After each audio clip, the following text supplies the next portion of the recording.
Assalamualaikum warahmatullahi wabarakatuh. Jumpa lagi dengan channel Zira Official. Kabar gembira buat kita semua, teman-teman semua dimanapun Anda berada. Zira Official akan memberikan informasi terkait dibukanya P3K dan CPNS 2023. Tapi sebelum itu, buat teman-teman yang baru bergabung dengan channel Zira Official, jangan lupa klik like, komen, dan subscribe agar tidak ketinggalan channel ini. Oke, kita langsung saja ya teman-teman. P3K pada tahun 2023 ini menjadi prioritas kebutuhan seleksi calon ASN tahun 2023 dengan alokasi sebesar 543.593 dari total formasi 572.496 teman-teman. Jadi cukup besar, hampir 70%, hampir 80 menurut saya ya teman-teman ya.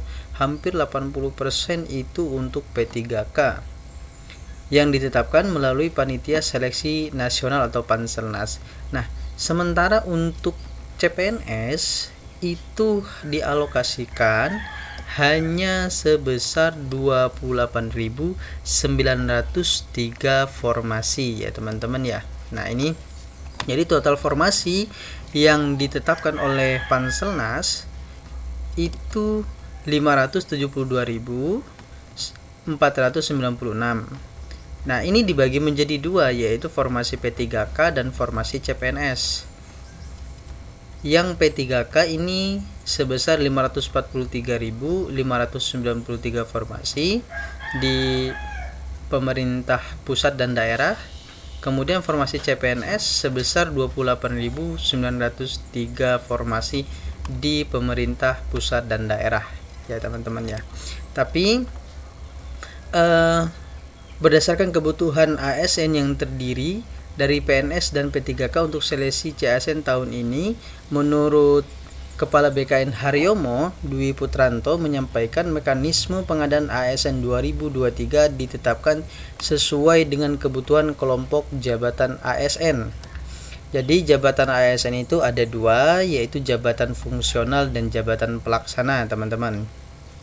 Jabatan fungsional itu seperti ini ya teman-teman ya, seperti dokter, dosen, ahli kurikulum, akuntan, dan lain-lain untuk jabatan fungsional. Nah, sedangkan jabatan pelaksana ini dia lebih ke bagian administrasi. Nah, di sini dijelaskan kebutuhan jabatan fungsional ditetapkan sesuai dengan jumlah pegawai yang akan pensiun.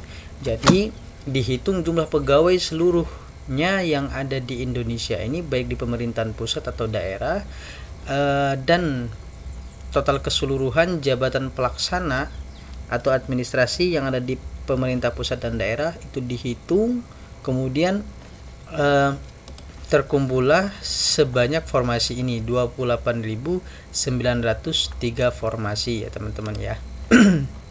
Nah, ini dijelaskan dari pembagian tadi, dari ini ya teman-teman, dari 543.593 formasi P3K ini dibagi menjadi dua juga. Nah, yaitu pemerintah pusat dan pemerintah daerah. Nah, untuk pemerintah pusat itu hanya membutuhkan 49.959 ya teman-teman, 49.959 formasi yang ada di pemerintah pusat. Sedangkan untuk di daerah itu 493.634 formasi.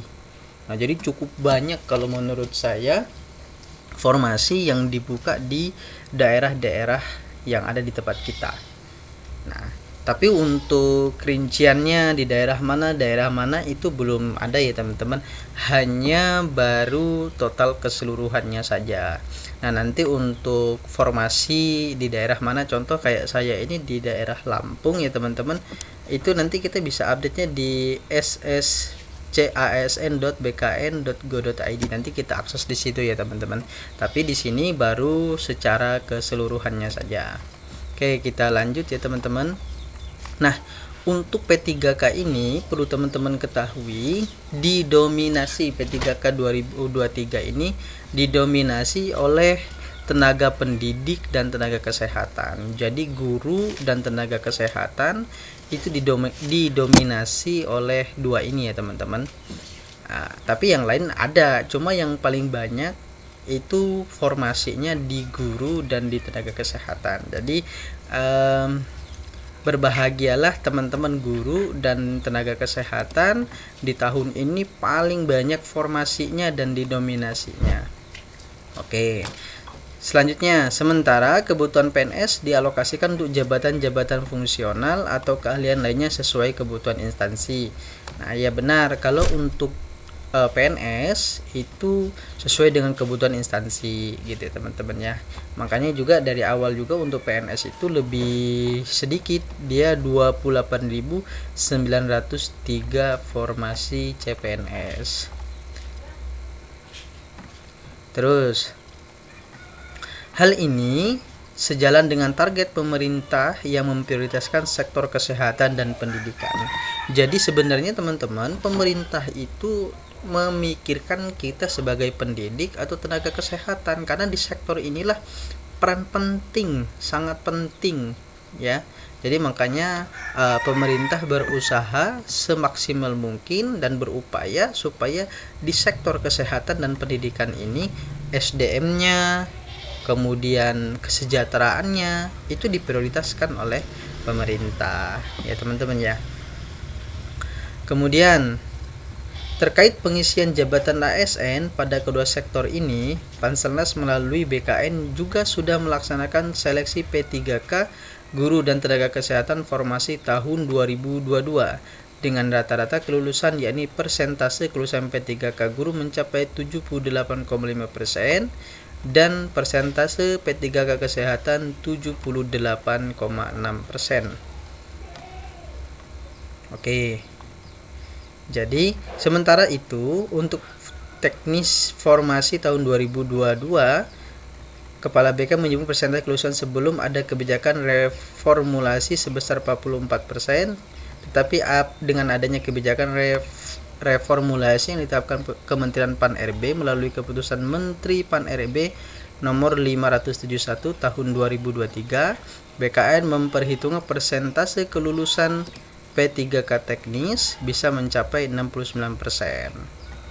Nah, jadi P3K itu ada P3K guru, P3K tenaga kesehatan, dan P3K teknis ya teman-teman.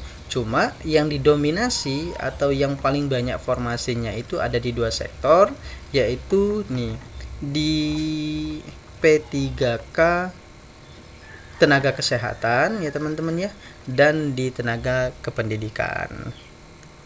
Nah, jadi jangan khawatir buat teman-teman ya. Tolong kita persiapkan sebelum dibukanya jadwal pelaksanaan seleksi CPNS dan P3K. Dan surat resminya juga sudah keluar ya teman-teman ya, jadwal pelaksanaan seleksi PNS dan P3K. Nah, itu saja informasi dari saya terkait P3K jadi prioritas kebutuhan seleksi CASN 2023.